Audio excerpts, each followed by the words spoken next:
Oh, that's much better. I got out there lickety-split from Dr. Wheelo's lab, and now we're in a nice warm area around a waterfall lake, and we're having a nice picnic with, like, Krillin, Oolong, and Gohan. It's really, really nice. Absolutely wonderful. And we're going to be talking about Movie 8 in this much more serene surrounding away from the lab, and that is Movie 5. We're talking about Cooler's Revenge, the first one. And this one is probably the first movie that I felt like I could really kind of collate all of the good experience and development of Goku's voice into one particular product. And that's what we got with Movie 5.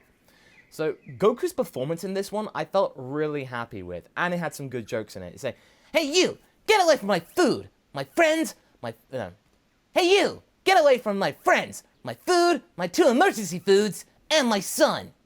That order.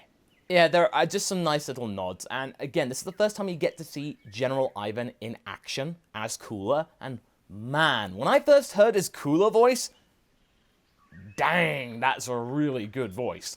Yeah, I think Ivan knocked that one out of the park, absolutely. And even though I didn't get to voice Goku a lot in this movie, the action I did get to have was some really good, iconic, lines, like, "Oh yeah, Chi-Chi, you beautiful woman who lives in my house." It's a little bit tragic for Chi-Chi, but in terms of the yucks, it's definitely up there. Gohan got a lot to do too, and sadly though, this was the last time that a lot of us got to see Icarus, so yeah, shed a tear for that poor little dragon, because his origins are now ambiguous.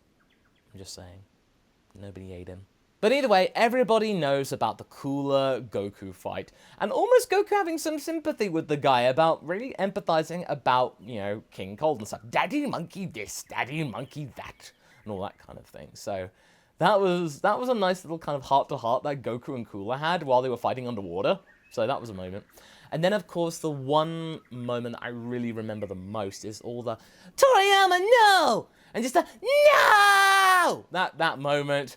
And then, of course, the Kamehameha pushing back, Cooler's kind of energy ball to try and destroy the planet Earth.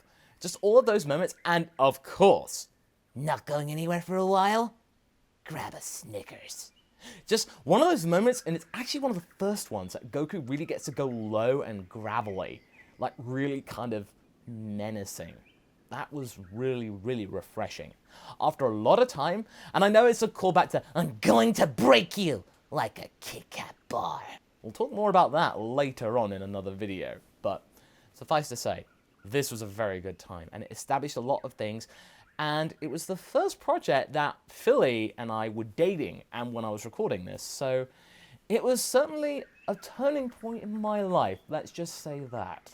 But now we must move on to the next part, which is opening up some Dragon Ball Super cards. So let's see what we get right here to collaborate on with what we had with the rest of our deck.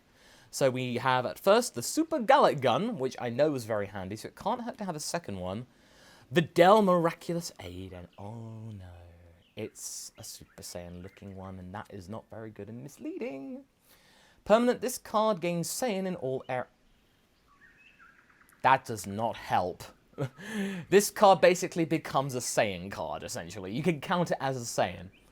If your leader card is a red Bulma card and you choose one red or yellow Saiyan or Earthling card in your drop area and place it at the bottom of your deck, when you play this card, choose up to one red or yellow Saiyan card with an energy cost of 3 or less in your drop area and add it to your hand. So you can bring a Saiyan card back, almost.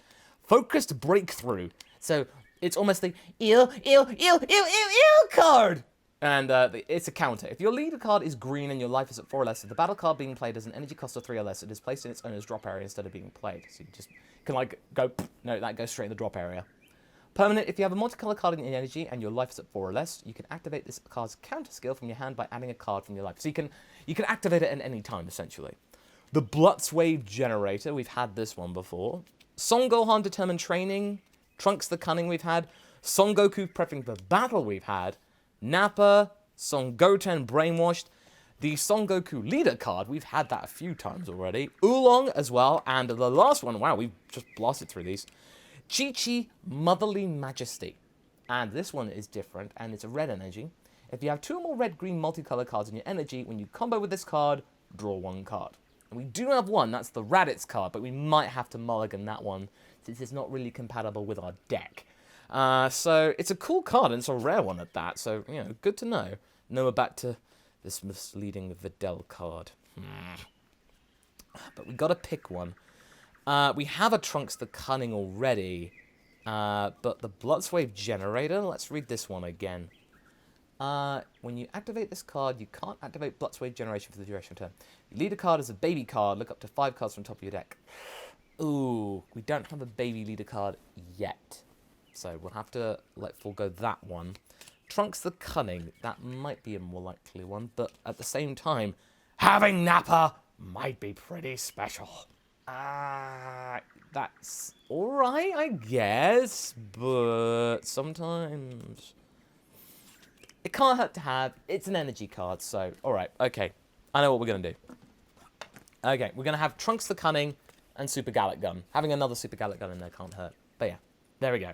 Thank you so much, everybody, for watching, guys. We'll see where we are tomorrow for Wednesday's outing. But until next time, guys, I hope you're well. Let's move on to the LEGO Advent House.